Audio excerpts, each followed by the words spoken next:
kalau masyarakat membeli rumah melalui lembaga keuangan syariah, maka ada dua akad yang biasa digunakan. Yang pertama adalah akad murabahah lil amir bisyira, yaitu akad bank membeli rumah kepada developer ya, atau kepada supplier, kemudian menjual kembali kepada nasabah dengan harga cicil ya, di mana bank wajib menyebutkan berapa harga pokok dia membeli kepada supplier atau kepada developer, kemudian berapa dia mengambil margin atau keuntungan kepada nasabah dalam jangka waktu tertentu. Itu yang pertama. Kemudian yang kedua, nasabah juga bisa membeli KPR syariah kepada lembaga keuangan syariah dengan akad musyarakah mutanaqisah, MMQ, sering dikenal dengan istilah akad MMQ, yaitu nasabah bersyirkah dengan lembaga keuangan syariah untuk membeli objek rumah kepada developer ya. Jadi nasabah menyetorkan uang sebagai hissah atau saham kepemilikan rumah ya, yang ini disesuaikan nilainya dengan DP. Kemudian lembaga keuangan syariah menyetorkan modal untuk pembelian rumah senilai sisanya, di mana saham kepemilikan lembaga keuangan syariah secara angsur atau secara sedikit demi sedikit akan dibeli kembali oleh nasabah, sehingga lambat laun rumah tersebut secara utuh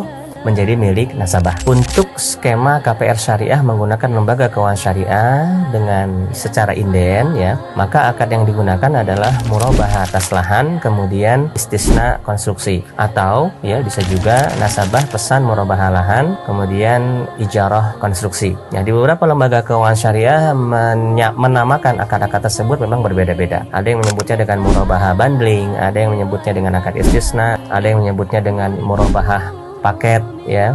Jadi murabahah atas lahan, kemudian juga menggunakan skema istisna konstruksi atau ijarah konstruksi. Mengapa penamaan akad ini di beberapa lembaga, terutama di lembaga keuangan syariah ini terkadang berbeda-beda ya. Ini tergantung kebutuhan atau mungkin daya jual ya untuk penamaan sebuah akad di lembaga keuangan syariah. Karena sebetulnya di dalam akad syariah penamaan ini tidak terlalu penting ya, karena yang penting adalah hakikat atau konsekuensi dari transaksi yang dilakukan. Sebagaimana kaidah al-ibrah fil uqudil maqasid la lil alfaz wal mabani. Jadi suatu akad itu dihukumi berdasarkan maksud dan tujuannya, bukan berdasarkan penamaan atau penyebutan dari akad tersebut. Nah, itulah kenapa di sebagian kalangan ada yang mempermasalahkan pengharaman akad istisna. Pernah dengar mungkin ya.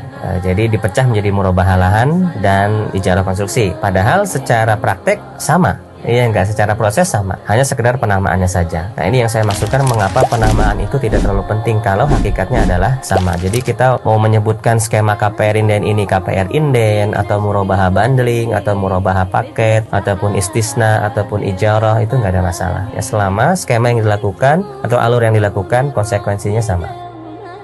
Rumah Halal Indonesia, solusi halalkan rumah impian.